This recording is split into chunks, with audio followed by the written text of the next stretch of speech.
광해군의 최대 업적 중에 하나가 바로 뭐냐면 중리배교입니다. 이걸 먼저 설명을 드릴게요. 중리배교.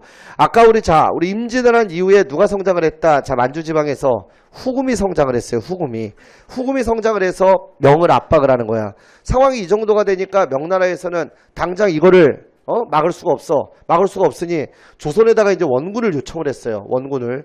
근데 조선이 이거를 보낼 수가 있냐? 못 보내지.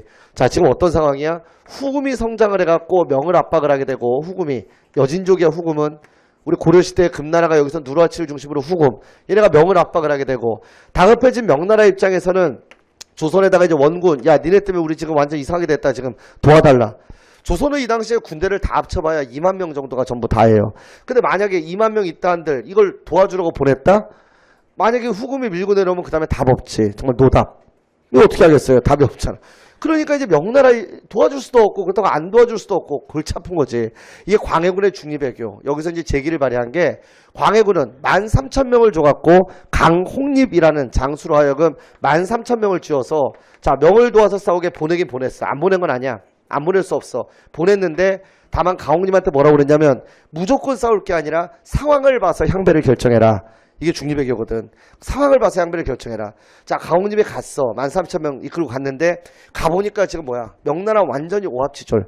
명나라는 거의 이 시기가 되면 지금 거의 이게 언제면 망조인데, 강홍이 보낸 게 이게 1616년에 원군 요청이 있게 되고요. 우리가 보낸 게 이제 1617년이야. 보내서 1619년이 이제 부차 전투인데요. 하여튼 요 기간인데, 요 기간 동안 이제 가 싸우는데 오합지졸이야. 그러니까 우리는 1617년에 이미 후금에다가 보낸 거야. 밀사를 보내갖고, 우리가 지금 명을 도우러 온 거는 니네하고 싸우려고 온 게 아니다. 임진년에 우리를 도와준 은혜, 네 글자로 우리 뭐라고 그래? 제조지은이라고 하죠.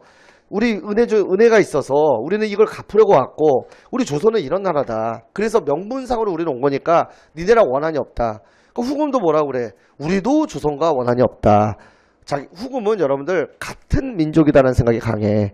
여러분 한번 제야사학자들 주장 한번 들어본 적도 있을 텐데, 누르하치 이름을 풀어서 얘기하면 애신강나라고 그래갖고, 신라를 생각하고 신라를 사랑한다. 애신강나 생각한다.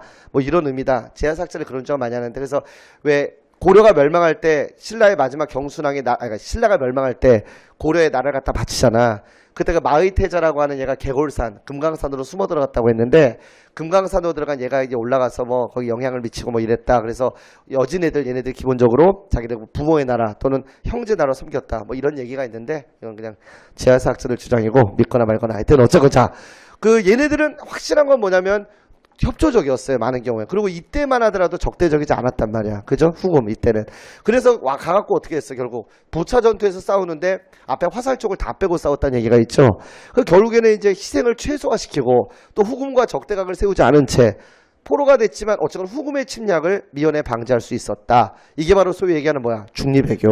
그래서 강홍립으로 하여금 1617년에서 1619년에 군대를 보냈는데 무조건 싸울 게 아니라 향배를 결정하라 라고 해서 후금의 침략을 미연에 방지할 수 있었다. 지금 역사에서는 굉장히 긍정적으로 평가하고 있는데, 당시에 이제 서인들이 여기에 엄청 반발한 거지. 이제 VS 서인들. 이 새끼들은 끝까지 하여튼 뭐예요? 임진왜란 때 우리를 도와준 은혜. 자, 의리로 따지면 어버이이고 임금의 나라다. 어찌 임금과 어버이의 나라를 배신을 하고 후금 오랑캐를 도울 수가 있냐? 광해군은 의리가 없다. 그러면서 이제 비판하고 나온 게 이 사람들이고, 끝까지 비판하고 나왔고, 남인들 일부도 물론 비판을 했고요. 그래도 하여튼 결과적으로 볼 때는 후금의 침략을 미연에 방지했어요. 이게 중리배교. 됐죠? 자, 요 내용 알아두셔야겠고요. 자, 그 다음에 이제 광해군의 실정에 대한 내용 몇 가지를 지금부터 설명을 드릴 텐데, 자, 이게 김직제옥이라고 하는, 자, 이걸 시작으로, 이건 잘 안 나와 시험에. 김직제옥. 이게 1612년이고, 자, 결정적인 사건은 바로 칠서사건 이거죠. 영창대군이 사사가 된, 자, 칠서사건. 이게 박응서의 옥사라고도 보통 얘기합니다. 이거를 박응서의 고변 또는 옥사, 보통 이렇게 얘기하는데, 이게 1613년. 자, 요거. 그 다음에 마지막으로 신경의 옥까지 해서, 자, 옥까지 해갖고 요게 이제 1615년 요 세 개의 사건을 설명을 좀 드릴 텐데요. 요게 세 개의 사건을, 김직제옥이라고 하는 거는, 자, 이때 이제 진능군이 사사가 되고, 진능군은 이태경이라고 그래서 순하군이라고 있어. 순하군. 선조의 아들 중에 순하군. 순하군은 누구냐면 임해군과 함께 임진왜란 때 그 의병 모으려고 함경도 갔다가 가토기요마사한테 포박돼 갖고 그러니까 사람들을 막 모아놓은 거야. 그래서 의병을 모으려고 임해군이랑 순하군이 같이 가서 함경도까지 가서 사람들한테 우리가 나라가 어려우니까 같이 일어나 주셔야 됩니다 하면서 막 독려를 한 거지. 그때 사람들이 고개를 끄덕이면서 임해군하고 순하군을 이렇게 묶어갖고 가토기요마사한테 이제 넘겨주게 되는 상황이 벌어지는데 그때 그 순하군의 양자가 진능군이에요. 진능군인데 자, 김직재옥 이거는 완전히 이거는 뭐야? 무고 사건이야. 그 신율이라고 하는 사람이 이걸 주도했어요. 이걸 이제 신율이라고 하는 사람.